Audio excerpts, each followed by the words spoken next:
So, welcome everybody, and welcome back to the Chap's Guide. And today, a bit of a special edition. I'm joined by a very special guest from our YouTube community. It's Chris from the British Dapper channel.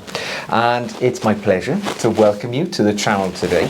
We're up in London for our meet and greet with some of the viewers who are going to join us later today, actually, for a chat and a beer up in the big city. But now I get the opportunity to ask Chris some questions, which I have prepared, so they're not all off the cuff. And it's just to get an idea more about the British Dapper and where that all comes from, because you become part of the architecture of the sartorial sort of small niche that we have, isn't it? Yeah. Very small niche, you and I, but we're doing our little bit to try and promote sort of positivity in the way that men feel about themselves as well. So let's start from scratch. I'm going to work through my questions and let's talk about your style journey. Where did it all begin, your interest in sartorial matters? Well, yeah, good question really. I think it started off when I was about 15 or 16 years of age really, and my father took me to buy my first suit because I was joining the army, and it started from there really. I didn't really have any understanding about the sartorial elements of wearing a suit back in those days, and it wasn't really an institution that it is nowadays. But really it was a case of through my army career, that's where I learnt more about how to dress, to iron your clothes, to polish your shoes, and that then later on came into more understanding about these things and how they impact on other people. You get positive responses by dressing well, and behaviour that goes with it as well. So then probably in my late 20s, my uncle was a tailor and he retired from working on Savile Row, and although at the time I never really appreciated the significance of that, and he offered to make me a suit, and also I'd been promoted to sergeant in the army, so he made my mess kit for me, and it was amazing to go and see him and actually have the suit tailored and fitted specifically to me, as well as my mess kit as well. And from there I got a much greater understanding of the significance of the suit and how it's constructed and its component parts, and it gives you a completely different understanding. So when you're looking for a suit, it gives you a much more understanding of what goes behind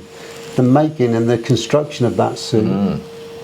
Well, so, you were lucky having a Savile Row tailor in the family, to be fair. I mean, that's quite a feather in the cap. Unfortunately, I'd never really appreciated it until he'd gone. No, it's always the way, isn't it? Yeah. So that was the sort of the flavouring of your life then. A bit like myself really. I mean, the military plays a part in my style journey. I should say, if you're hearing funny noises, all right, we are in a tiny bedroom in the Union Jack Club in London, and the cleaning lady is just hoovering the corridors outside, so don't be alarmed by that. It's not interference, it's just hygiene, so never mind. So my next question kind of leads on from that, because you've strayed into that territory, but you were in the army, and I think you were in the army for, what, 14 years? I remember 14 years, yeah. So quite a career. Yeah. How has that influenced your views on style, clothing, and the power of the influence of clothing in general on others? Well, I suspect it was probably more the latter part of my career where, as I said, my uncle introduced me to suits and the construction of suits, and it was probably in the military everything's tailored to you, so your dress kit is all tailored, and so it's a perfect fit. Trousers are adjusted within a millimetre or so, just slight adjustments, and of course your shoes and your boots are always polished to a high standard for parades. So that sort of set the scene, as it were. And I found when I was leaving the forces, the military had a resettlement program, And it was literally 6 weeks, and in that time it prepared you to go into civilian life, teach you about interview techniques, and one of the forerunners of that was the way you dress, the way you behave on that interview. And so it really was, from that I learnt a lot as well. And I've always felt if you're going to present yourself, you present yourself the best you possibly can. Polish those shoes, put a crease in those trousers, iron your shirt, and you'll get positive comments from people all the time. Absolutely. I mean, my own journey, I remember I was a cadet, an air cadet as a kid, and I remember at the beginning of our parade evenings, the sort of commanding officer would come round and he'd look at our shoes, and he'd pass a compliment if you had, and that was one of the few compliments you get in life when you're a young boy, isn't it? And I remember, studiously trying to get a shine on my shoes like you have on yours here, because I knew that if I did, the boss would stop as he walked past, and it would boost me up, and that was a very early understanding of the power of the way that we dress has an impact on our self-esteem and of course on others, because they'll go away and say, "Yo, you know that guy there, the one with the shiny shoes." And that's so much better to be known in that way, isn't it, than the scruffy one with the the muddy shoes. So the military, and then passed it on to me as it did with you then. So talking about the military then, do you have any good sartorial tips from your time in the army that could be applied into life today for the ordinary guy who can benefit from that esteem boost? What little tips? Because I was in the RAF, right? So I'll be honest, we weren't that sartorial compared to the army. The army's got the history with the uniforms, each regiment being somewhat different and having their own individual flair. The RAF was a bit like everybody dressed the same. So what tips have you got for us? Well, I did touch on them a few minutes ago, but I would say for anybody starting out, or even if they have been wearing a suit or jacket and trousers, one of the first things I would say is the fit of that suit or jacket and tie combination, paramount. And people come in different sizes and shapes, so I'd always say try and get the best fit possible. The second thing I would always advise is to polish your shoes. Absolutely. It doesn't have to be a mirror shine, but if you can do that, all the better. And it doesn't cost anything either, does it? There's no excuses for not polishing your shoes. Just a bit of patience. Yeah, and the polish doesn't cost anything. So, and if you buy a tin of polish, it'll last you 3 years. Yeah. So you can't. There's no excuses. No excuses. All right. Get the brush, get the rag, get the shine on the shoes. So, style journey started. Fortunately, actually, I got a good, interesting style journey. The military, like myself, tipped you in the right path. So, if I was to say, do you have any style icons who you might look to as you've progressed through life and you always think, that is somebody who knows how to dress well. There's somebody who I can take inspiration from. Yeah, there's a couple really that spring to mind. Hugo Jacquemet is one that, although he's very scruffy with his hair, I've got to say that, but his style, the way he carries his deportment, wearing a suit, impeccable. But if I look more, for example, people that are in the film industry and stuff like that, Mark Strong always seems to carry off a really good look.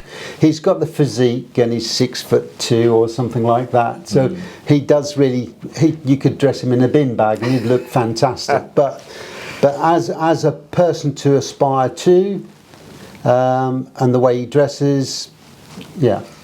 He is. I saw him in a film. I was watching Kingsman. It was on TV the other night. Yeah.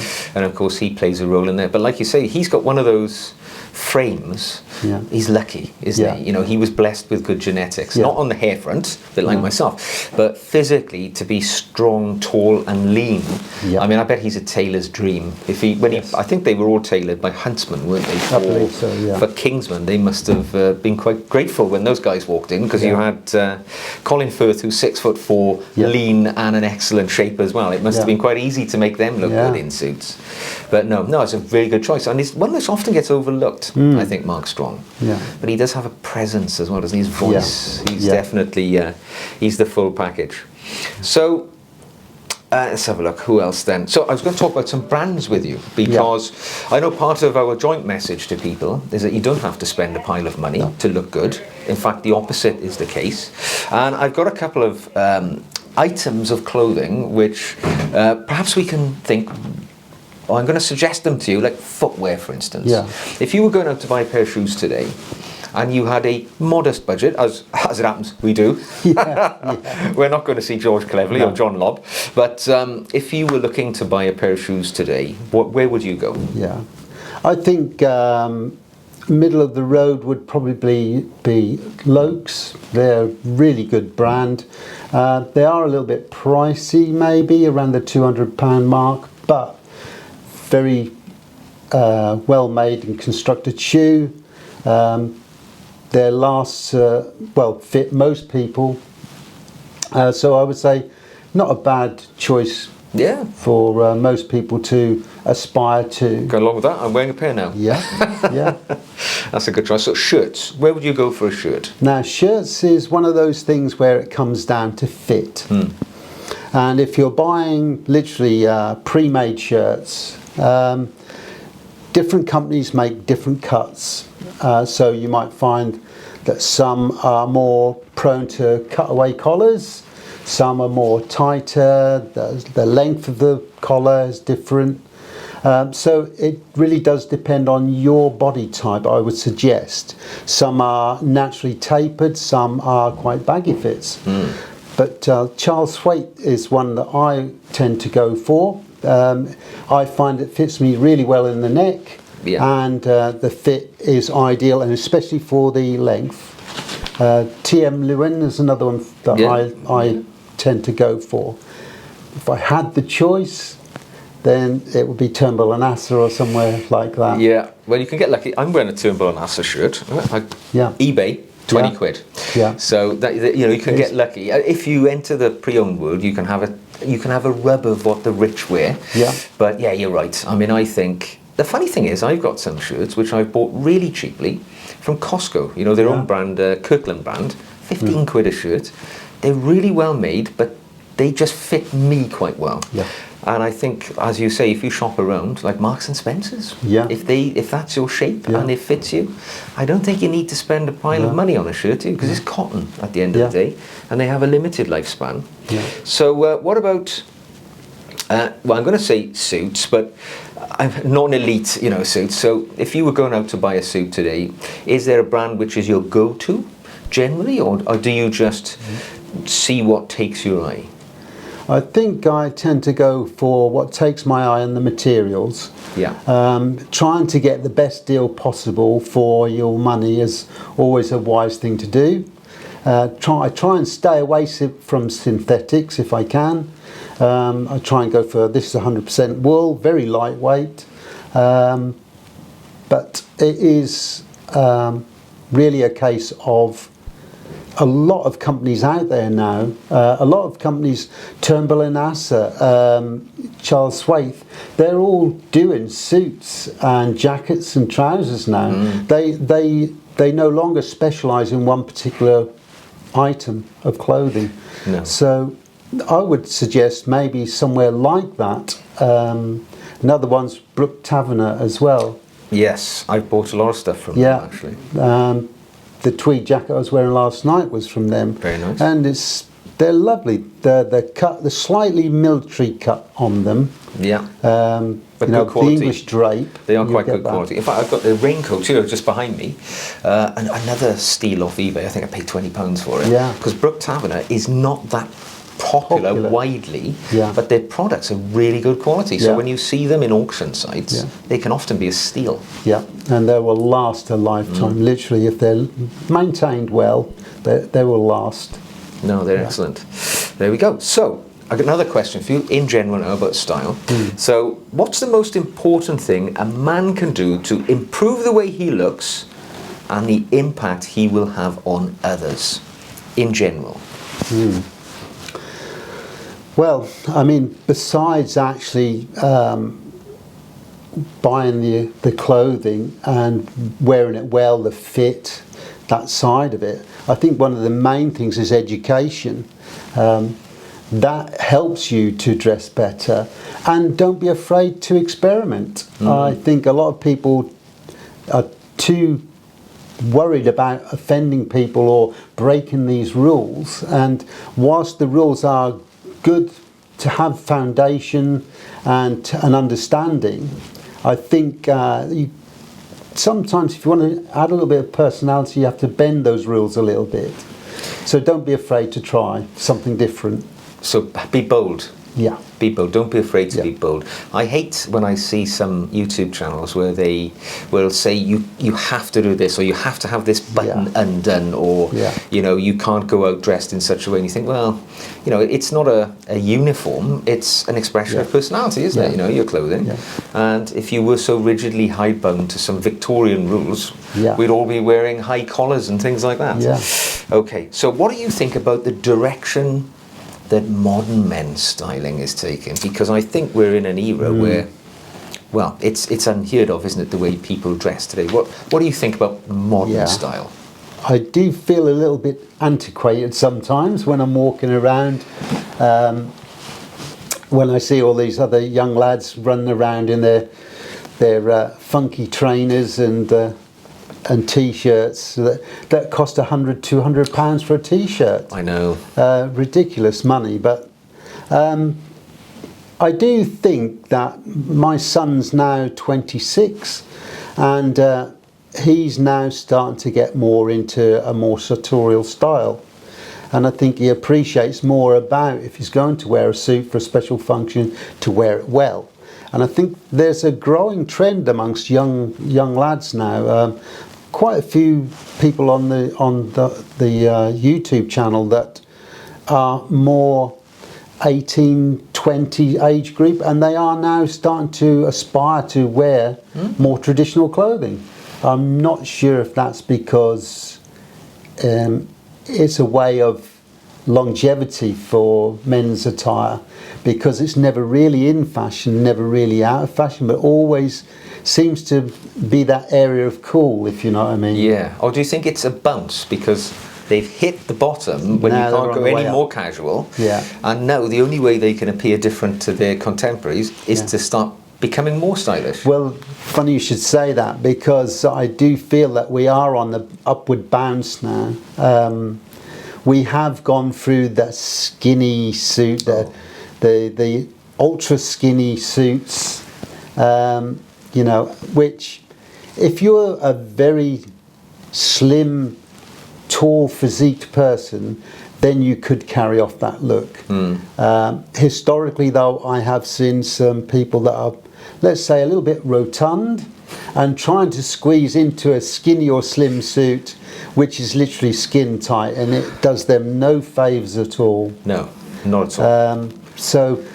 And then we went from that, we went to oversized clothing, where people are wearing suits where they are really baggy, and it goes for the trousers, and then they wear them with a pair of trainers.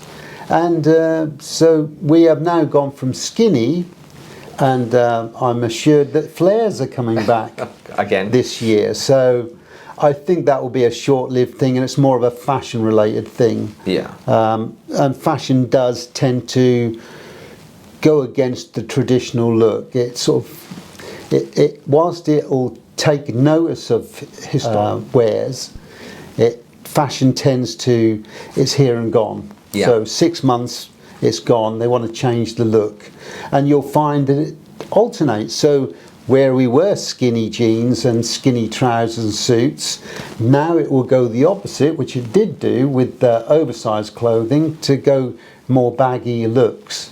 So let's hope so. Yeah. I think skinny's got a lot to answer for, because it's not comfortable, is it, to wear clothes like that? No. And people presumed that to wear a suit was restricting and uncomfortable. Yeah. And actually, a well-cut suit is just about the most comfortable thing you can Should wear be, should be. if it's properly cut. Yeah. And I think a lot of people, their first experience, younger men now, will have been a skinny suit. Yeah. And they think, oh, I feel, like a trussed up turkey. But actually, it's not like that at all. It's not meant to be like that at all. It should be light and airy, and you should feel I quite hate to see pictures of. I don't like to mention names, but Rishi Sunak, the British Prime Minister. Yeah. I don't know where the hell he gets his suits. For a man who's married to a billionaire's daughter, Yeah. I think he needs to walk down Savile Row and knock on a few doors, because he always looks as if he's wearing his younger brother's suit. Yeah, yeah. So my next question is a subject I often come to on my channel, because I frequently use a certain fictional character as a sort of sartorial touch point, and it's James Bond. And the reason I often refer to Bond is because he's been with us now for well over 60 years. So through watching the character on the screen, we've seen men's styles change. Yeah. From the beautiful suits of the Connery era to the sort of safari suits of the Moore era, and then right up to the modern day, obviously Dan Craig wearing Tom Ford, which is the skinny phase that we just talked about. So what do you think about Bond and where his evolution has been going? Or is Bond even a character do you see as a sartorial character? Yeah. I do see Bond as an influencer, definitely, and obviously Tom Ford and a lot of the other houses that have provided the suits and the menswear for them must realise that there's a great conveyor for their products. Omega Watch is an example. Yeah. Whereas, and when it comes to the clothes as well, Tom Ford, I'm not keen on that sort of look, because it is more of a European style cut, which normally is for somebody that's a little bit more slimmer. And Daniel Craig's a little bit more muscly, so I think he would have benefited from a more traditional British drape cut suit. Yeah, he always, certainly in some of the films anyway, he did look as if they'd sewn him into the clothes. Yes. And it's a juxtaposition really, because being a character who's involved in fights, you'd imagine if he'd sort of had to roll around with somebody, his first thing would have happened was his suit would have burst. I've always used the Bond character because I think lots of young men, maybe not having fathers even who wear suits, the character that they would associate with as being well dressed would be James Bond. He would be the man they see in their lives perhaps wearing a suit. And influence is a great way of describing his impact on the way that certainly British and other American people see style. So I got one more question for you. So where's the British Dapper channel heading? We know why you've come into the sort of fray on YouTube, but what's the vision? Well, it's very awkward really, because I started the channel along the lines of providing very basic advice and guidance for people that have never worn sartorial clothes before and have not worn classic clothes. And the idea was to grow out as a channel, and it's now coming through, and we're getting more views and more people are feeding back to us, and I think you'll appreciate, no different to myself, that the feedback they give us is valuable, because it helps us to produce new content for a new area of understanding that they're asking for. So as for the channel, I would like to see it progress. We were looking at potentially starting up some form of franchise at one stage, and try to get some affiliate marketing side of it to support more of the channel and add more quality content. My video skills are quite primitive, let's say. Look at mine. So, it would be nice to have somebody that can actually do those to a much better standard. But I still stand by the advice that we give on the channel is sound, robust advice that I think, no nonsense, no fuss. I think anybody starting out, if they try what we're suggesting, I think they'll get good results. Excellent, and it's built on a lifetime of lived experience as well, which a lot of the other YouTube channels they have quite younger people, don't they, giving advice to also younger people, and you think, really, have you done that yourself? You know, have you worn that? Have you ever worn a bow tie and tied it yourself? You get these thoughts, but I think as older gentlemen of a certain age, we do bring a bit more to the party. And I, for myself, I mean, I really enjoy your channel because I like the traditional aspects of it. You know, you're quite steeped in the heritage of style, and I like the little historical bits that you add into the product. So for me, I like the backstory of things. You know, when I wear a bowler hat, I like to know where that's come from, and it makes it more special, I think, and that's what you do give us. So thank you so much for the British Dapper channel. You know, it's a pleasure to watch it and see it grow. And there we go, folks. That was our chat in this tiny little room here in London. But, you know, as Chris has said, we're here to help and support you. So if you've got any questions, throw them in, and we'll get back to you with the advice that a lifetime of experience has brought us. So until the next time, take care, and I'll see you again very soon.